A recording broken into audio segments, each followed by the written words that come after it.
kepasan kadya pangejawan taing bidodari ingkang tumurnaning madya mukti Hanagem kebayak baludri sinolangkeng kencana miwasa satya ingkang minangka dadi upara gandhi pating galebyar mewah pating pancurat sorode panyayang bisa ngasorake sunaring yuang pandam kurung ingkang angrenggani mungguing pawiwahan lona-lona deniro kemawat Jepewos prateng munggianiro ingkang pinuji daya-daya kalenggaken mungguing sasana panjangka mulya kadinga lenggah kanthi anggana ora rasti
satu yudat pinantu ngreh bagi mulya katingal pinarak lenggakan yang guna raras nenggih ponang Sri Atmojo temanten putri daya-daya manggi tanggap cundakan ning pahargyan daya-daya hanganti ponang Sri Atmojo temanten kakung ingkang saperlu daya-daya nanti manjing wiwah kaju menengaken mungguing wiwarani pahargyan ingkang saperlu ana tepi lampaing adi cara pasrah panampi iun dene mangke kepareng kamasraken ponang Sri Atmojo temanten kakung sulih salira saking panjenenganipun Bopo Munasir sekalian ibu mangke diugungan panjenenganipun Bopo Harun Ismandi wonten jumenengipun cinajaran panjenenganipun Bopo Dairi miwah panjenenganipun Bopo Hawari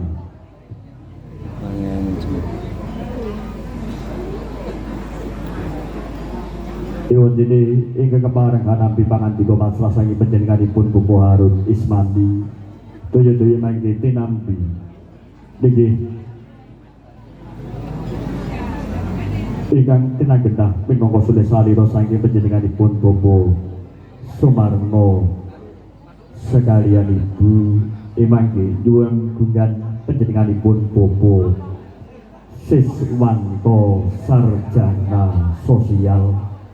Iwan dene jumenengipun cinajaran panjenenganipun Bopo Surawan miwah panjenenganipun Bopo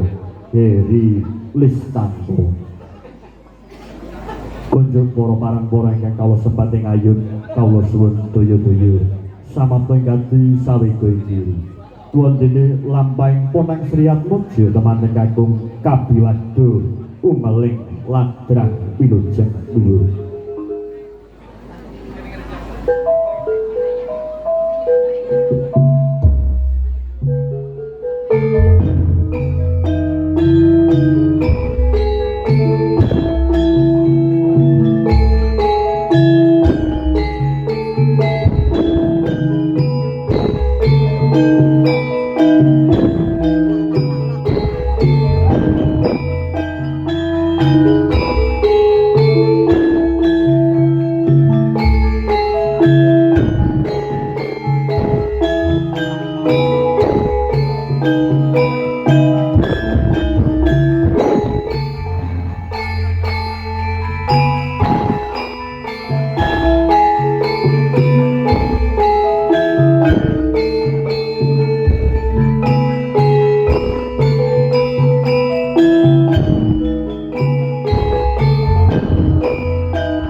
Thank